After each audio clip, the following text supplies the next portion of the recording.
Setelah penantian panjang, Carlos Sainz akhirnya melepas status penganggurannya dengan memastikan masa depannya di F1 untuk menerima tawaran dari tim Williams untuk bergabung di musim 2025. Sainz yang dibuang Ferrari usai kepindahan Lewis Hamilton ke Maranello sempat kebingungan dalam mencari tim baru karena opsinya yang sedikit dan keinginan Sainz untuk tetap gabung di tim besar yang sulit terpenuhi. Red Bull serta Mercedes sudah punya prioritas diri masing-masing dan membuat Sainz harus melihat opsi-opsi lain di papan tengah. Sainz sangat berhati-hati dalam memutuskan masa depannya, dan itulah penyebab kenapa ia butuh waktu yang cukup lama. Belum lagi tawaran dari tim yang datang silih berganti, di mana ia harus memilih antara Williams, Audi Sauber, atau Alpine yang sama-sama sangat menginginkan jasanya. Bahkan belakangan ini, opsi Sainz untuk gabung ke tim besar seperti Mercedes dan Red Bull kembali terbuka karena ketidakpastian yang menyelimuti mereka. Namun pada akhirnya pembalap Spanyol tersebut meyakinkan diri untuk memilih Williams sebagai tim barunya tahun depan dengan menolak Alpine dan Audi. Penantian panjang Carlos Sainz bukanlah tanpa alasan. Usianya saat ini adalah usia matang bagi pembalap F1 dan ia tahu tidak bisa menyia-nyiakan karirnya begitu saja dengan asal memilih tim. Itulah mengapa Sainz masih mencoba melirik-lirik kesempatan untuk bergabung ke tim besar, meski pada akhirnya gagal karena pintunya sudah tertutup. Mercedes makin dekat untuk mempromosikan Kimi Antonelli yang mulai menunjukkan tajinya di balap F2 belakangan ini, dan Red Bull sudah pastikan mempertahankan Sergio Perez. Audi awalnya menjadi pihak paling berpotensi untuk bisa merekrut Carlos Sainz, namun kondisi Sauber yang tampil buruk musim ini, di mana mereka sama sekali belum meraih poin, dan mayoritas huni papan bawah, membuat Sainz ragu untuk bergabung dengan proyek pabrikan Jerman tersebut. Apalagi dengan perang internal di dalam manajemen antara Andreas Seidel dan Oliver Hoffmann, tentu dipandang sebagai sesuatu yang tidak bagus bagi kestabilan tim. Kedatangan Mattia Binotto sempat membuka harapan, mengingat dia adalah mantan bos Sainz di Ferrari yang dikenal punya hubungan dekat dengannya. Tapi sudah terlambat, karena sebelum Binotto menjabat, Sainz sudah teken kontrak bersama Williams.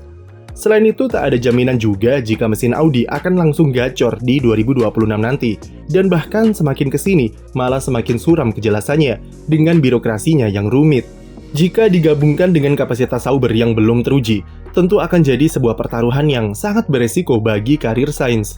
Opsi lain yang ditolak Sainz adalah Alpine, yang dalam 1 bulan terakhir cukup intens bernegosiasi dengan pihak sang pembalap. Semenjak kembalinya Flavio Briatore menjadi penasehat eksekutif tim, pergerakannya di bursa transfer memang sangat gencar.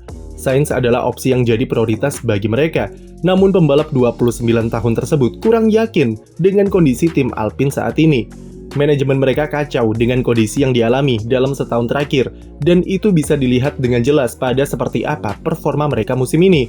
Sempat ada cerca-cerca harapan jika rencana Alpine untuk beralih ke mesin Mercedes pada 2026 datang bisa membuat mereka menarik minat Sainz untuk gabung, mengingat mesin apa yang dipakai merupakan hal yang cukup ia pertimbangkan. Sainz tak begitu peduli dengan status tim pabrikan atau customer karena selama mesin yang dipakai cukup kompetitif dan terjamin, setidaknya itu yang jadi nilai terbesar dalam penentuan pilihannya. Tapi akhir pekan ini, manajemen Alpine kembali digonjang-ganjing dengan mundurnya Bruno Famin sebagai tim prinsipal dan akan digantikan oleh bos tim yang baru.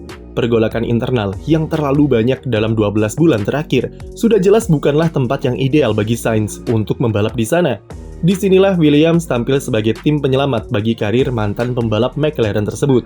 Negosiasi antara Williams dan Sainz sudah berlangsung sejak GP Spanyol. Bahkan sebenarnya Sainz tinggal tanda tangan saja saat itu, sebelum kemudian Alpine datang dengan tawaran baru setelah Esteban Ocon ditendang dari tim. Sempat digantung 1 bulan, Williams masih menaruh keyakinan kepada Sainz dan masih menaruhnya sebagai target prioritas. James Vowles secara belak-belakan mengatakan kalau ia sangat membutuhkan sosok Carlos Sainz sebagai pembalap berpengalaman dan sudah punya karir yang mapan. Tidak heran meskipun sempat dicampakkan, Williams masih menjadikan Sainz sebagai urutan teratas pembalap incarannya. Kepercayaan itu akhirnya terbayarkan di GP Belgia kemarin, di mana pihak manajemen Sainz terlihat mondar-mandir di motorhome Williams yang ternyata dalam rangka finalisasi kontrak sang pembalap di sana. Sampai kemudian 1 hari setelah GP Belgia usai, Carlos Sainz dipastikan pindah ke Williams untuk musim depan dan diikat kontrak selama 2 tahun sampai 2026. Sekarang, apa pertimbangan Sainz yang membuatnya mau menerima pinangan Williams? Tak bisa dipungkiri jika fleksibilitas kontrak adalah kunci dari keputusan Sainz. Ia hanya ingin dikontrak selama 2 tahun saja, plus opsi untuk pindah pada 2026 nanti jika tiba-tiba ada kursi di tim besar yang kosong.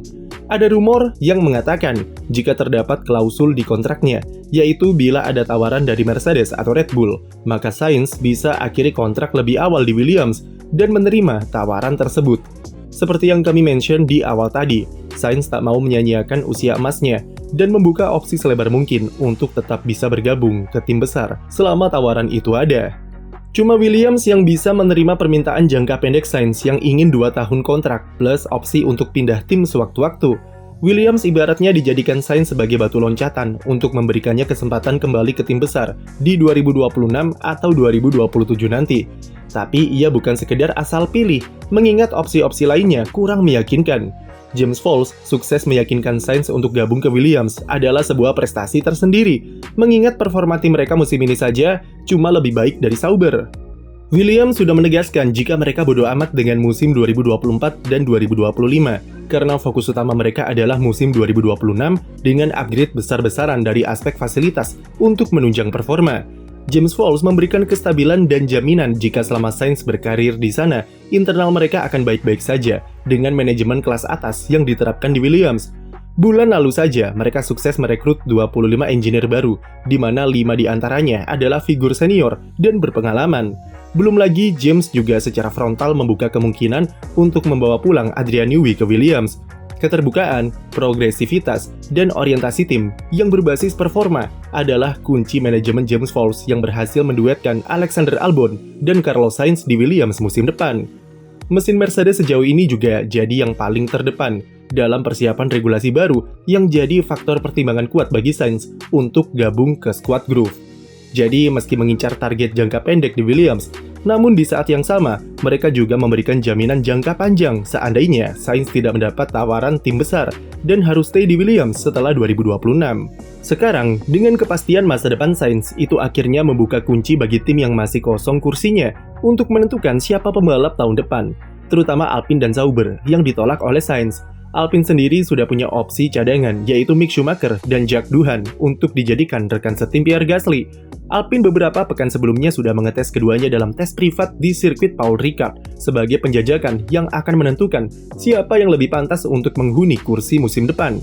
Hasilnya adalah Mick Schumacher kabarnya mendapat hasil tes yang lebih baik daripada Jack Doohan, dan putra dari legenda juara dunia F1 7 kali itu lebih dijagokan untuk mengisi kursi di Alpine. Selain itu, rencana Alpine memakai mesin Mercedes kemungkinan besar bakal satu paket dengan Mick Schumacher yang dijadikan pembalap di sana, mengingat dia adalah pembalap cadangan di tim utama Mercedes.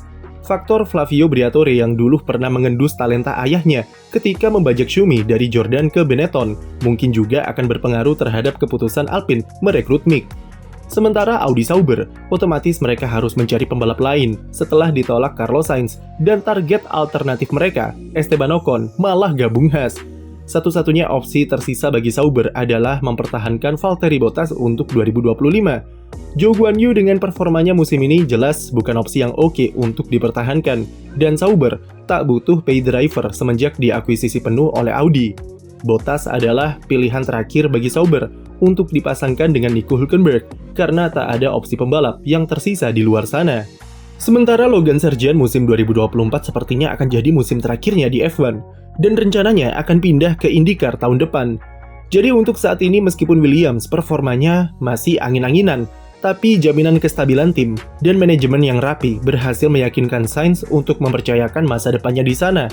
Pilihan terbaik bagi kedua belah pihak, di mana Williams membutuhkan pembalap sekaliber Sainz, dan dia sendiri juga butuh Williams supaya tidak menganggur.